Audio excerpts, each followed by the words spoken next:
So NZXT is back with some updates and some improvements to the peripheral line that they launched about this time last year. We've got the Function 2 full-size keyboard, the Mini TKL keyboard, the Lift 2 Symm mouse, and the Lift 2 Ergo, which is new for this year. Starting with the mice, the first thing you'll notice is that they're both wired. That's not exactly what you'd expect to see launching new for 2024, but we've gotten pretty used to flagship wireless mice costing at least $100, usually a fair bit more than that, and these are priced at a very accessible $49.99 US. With a price point like that, you'd expect some compromises, but you'd be surprised. We've got optical switches rated for 100 million clicks, the 3395 sensor, and up to 8K polling. Compare that to the Razer Viper 8K at $79.99 and the Endgame Gear OP1 8K at $84.99, and this price point definitely makes things interesting. They also cut the weight quite a bit, with the Symm coming in at just about 58 grams, down from 67, and the Ergo coming in right around 60. They managed to get this done with no holes in the top shell, but there are holes in the bottom plate. The size and the shape on the Symm is nearly a 1-to-1 to the Razer Viper, feels very similar in hand. The weight difference of 58 grams here versus 71 on the Viper is definitely noticeable when you're playing. Just using these normally in game, they feel built perfectly well, but if you squeeze these in a very specific spot, you will get a really nasty click.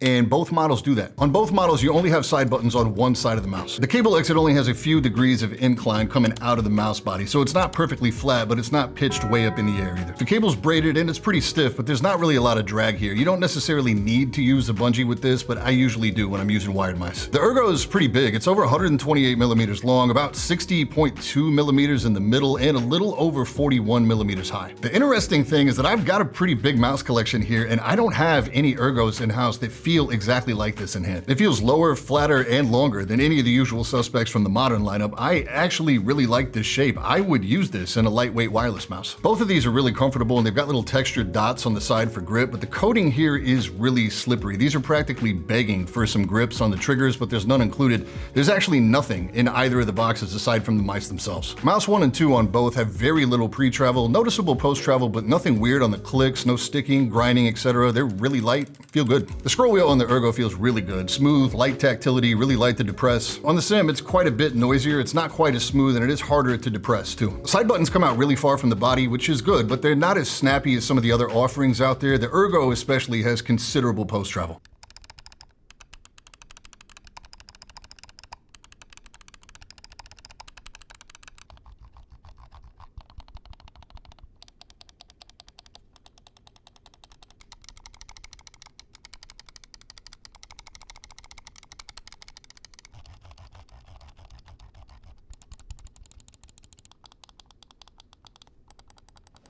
The feet on these could be thicker for sure. I don't really get any frame drag on the Symm, but on the Ergo, it's extremely noticeable. Both these edges right here cause drag on both sides. NZXT should really address this, or it's gonna tear some pads up. These do have lift-off adjustment in the cam software as well, so this should be a pretty easy fix. These are compatible with NVIDIA Reflex. I don't see any debounce adjustment in the software. With these using optical switches, I don't really expect to see excessive latency from a high debounce setting, and if there is, it wasn't apparent in game. I had no trouble hitting my shots. I'll admit, it's pretty tough for me to audit a $50 mouse these days because I'm pretty spoiled with a decent collection of flagships. I don't feel like I can really hold them to the same standard as the top tier flagship, so I'm inclined to not sweat them too much for spongy side buttons, even really the popping on the frame, because you're never going to experience that during regular use. Even though I wouldn't personally use a wired mouse in 2024, I do like that if you can deal with a wire or even prefer one, this unlocks really top tier performance specs at a much more accessible price point for people who can't or won't spend $100, $130, or $189 on a mouse. All right, let's talk about these Function 2 keyboards. We've got two models this year with the Mini TKL, which is essentially a compact 80% layout at $129.99,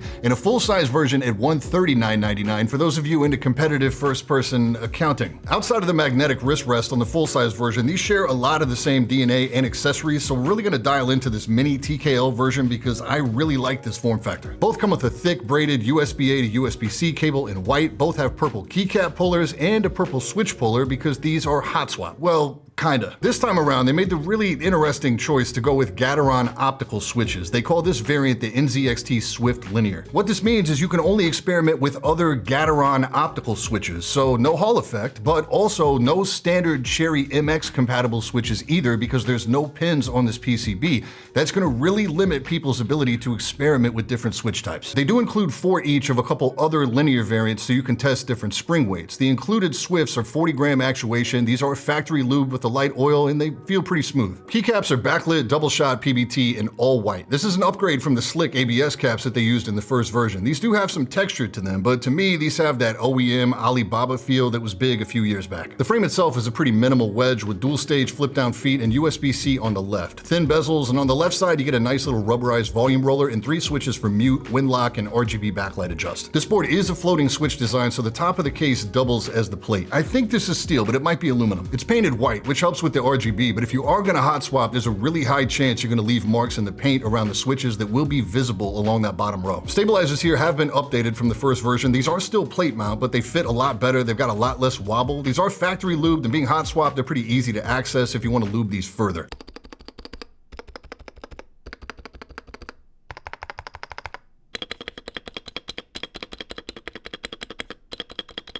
For internal sound dampening, we've got foam in the lower case, and they've done like a tape mod to the back of the PCB. It's really thin. I really don't recommend trying to open this board. The screws go straight down into plastic, not metal, so there's a pretty good chance you could strip those. There are 2 screws hiding under one of the stick-on feet under this roller over here, and inside, the cables that connect the 2 pieces are glued in place, making it really tough to get these completely apart.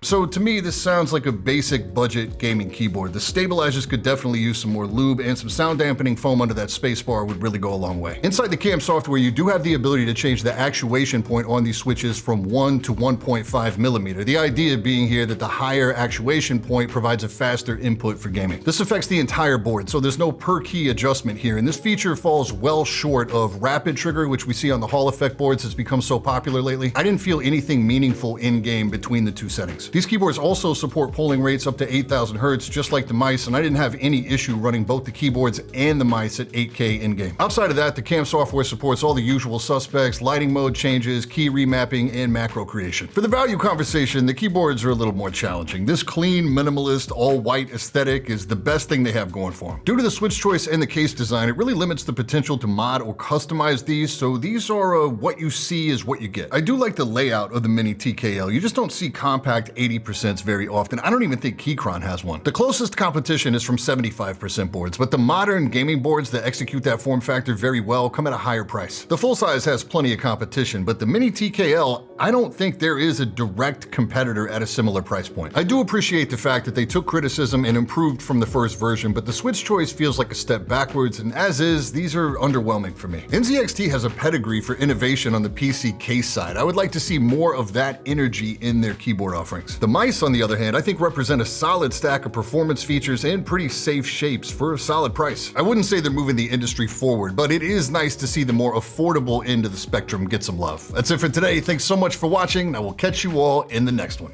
Stay up.